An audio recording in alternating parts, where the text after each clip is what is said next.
للمدرسين. الصحة النفسية والمنتل هيلث بيني وبينكم كلمة الستودنتس عندنا عارفين عنها وبيقروا عنها غالبا اكتر مننا.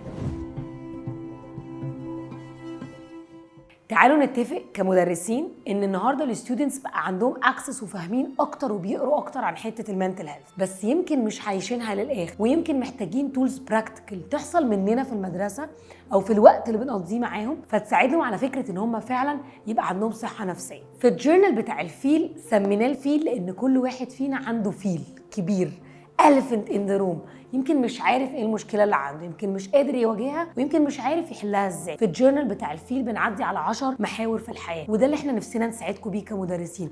انكشوهم، اكتبوا لهم سؤال على البورد، ابعتوه لهم مره وقولوا لهم يجاوبوا عليه، زي مثلا سؤال بيقول عمرك حسيت ان صوتك مش طالع؟ او كم مره وقعت وعرفت تقوم تاني؟ وهل ده حاجه متكرره ولا حصلت مره بس؟ سؤال تاني من الاسئله اللي انا شخصيا بحبه قوي بيتكلم عن الاصحاب، وبيقول لك ترمومتر العلاقات، بتقيم العلاقات اللي في حياتك ازاي؟ هل كلهم ايجابيين ولا كلهم سلبيين؟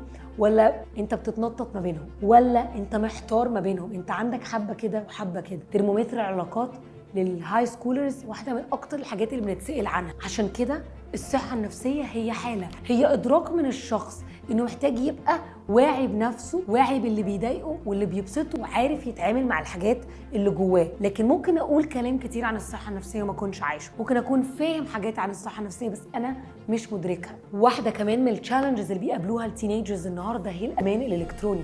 هم سيف اونلاين ولا لا؟ ممكن يبقوا حاسين ان هم مش بينزلوا كتير، مش بيخرجوا كتير، بس ماسكين تليفوناتهم، ده مش معناه ان هم في امان. بيشوفوا ايه، بيتفرجوا على ايه، وبيلعبوا ايه.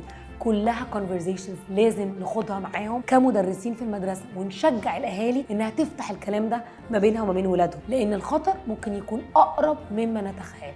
لما بنتكلم فيه ممكن نسمع عن الخطر اللي بيتعرضوا له ونكون احنا طوق النجاة.